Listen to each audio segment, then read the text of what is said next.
pag tax ka sa rice ng sa karon, I think it's 15%. 15% na lang. 15% ang tax from 35, mo 15%. O niya, nag-tax ka, o niya, mag-subsidize ka. So, that is a form of stupidity on the part of Inamaw. management, Yeah. no?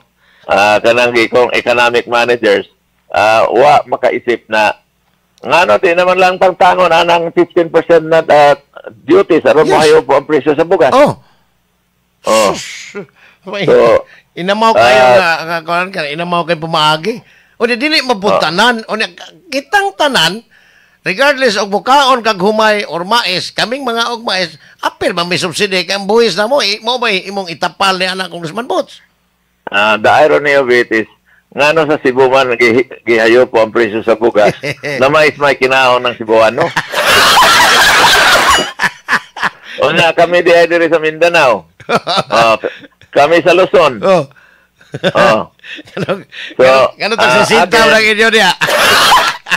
Again, way back 2 years ago, I've been recommending na tanggalin mo na yung tarif. Kaya mao ka na nakapataas sa presyo sa bugas. Grabe, hindi naman magkadimaon eh.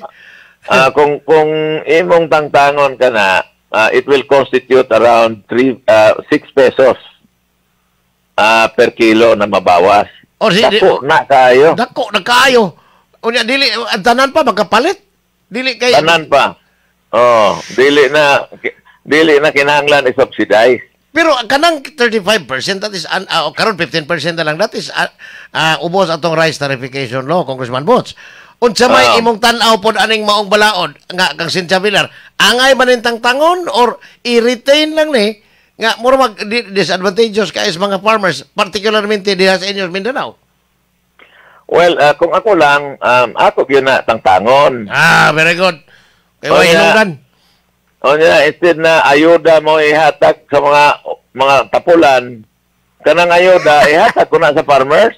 Lindota, yes. Tinod kayo, lindot kayo.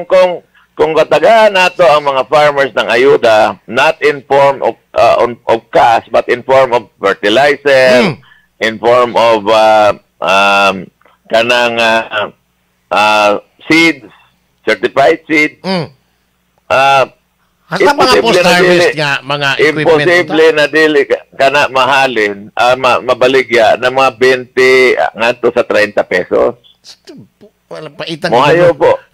Di apa ko lang concern dai. Kani ekonomiya gyapon ni Congressman Boots sa ang taga even si Congressman Edgar Sarmiento sa Samar kay taga didto man engineer pod ang kanibang wa gilaing kanabang giingon nilang main artery from Luzon to Visayas or even in Mindanao padong dito sa inyo kung ang kaning San Juanico Bridge paglingkod ni Bongbong Marcos datos June 30 sa hapon of 2022 diha na ni si Manny Bunuan ang sekretary unya balik tulo ka tuig wa man gyud mahitabo nga nagsigi sa ingon nga kinahanglan natong i-repair ng San Juanico karon diditsog sira matod pas Philippine Chamber of Commerce and Industry nga kada adlaw mo alkanse ang kuno may 20 milyones or equivalent to 600 million ang buwan.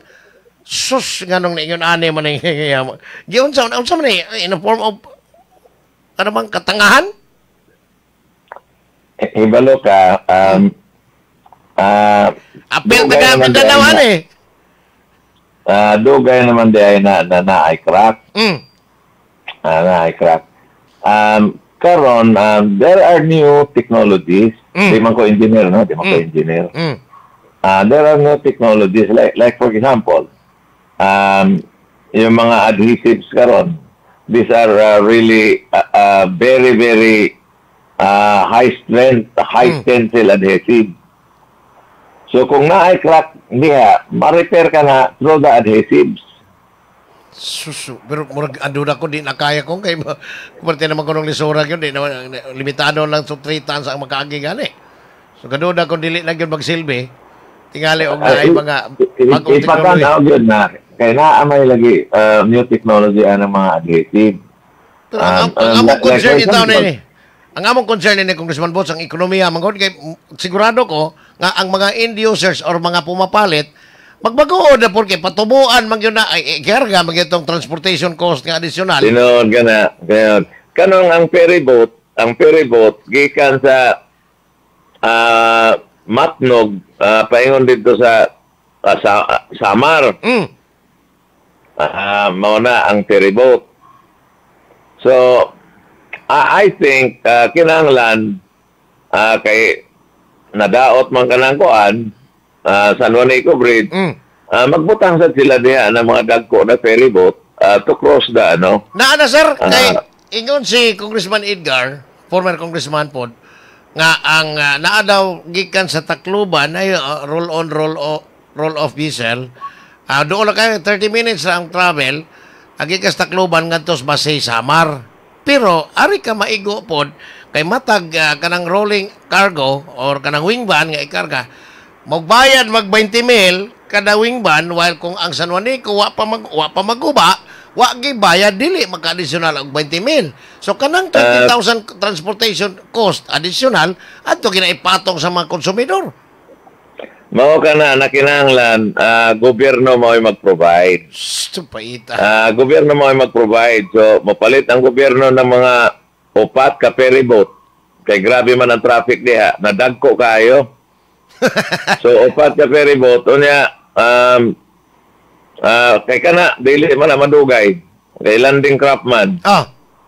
So magpalit ang gobyerno a service to the people. Dili po pwede na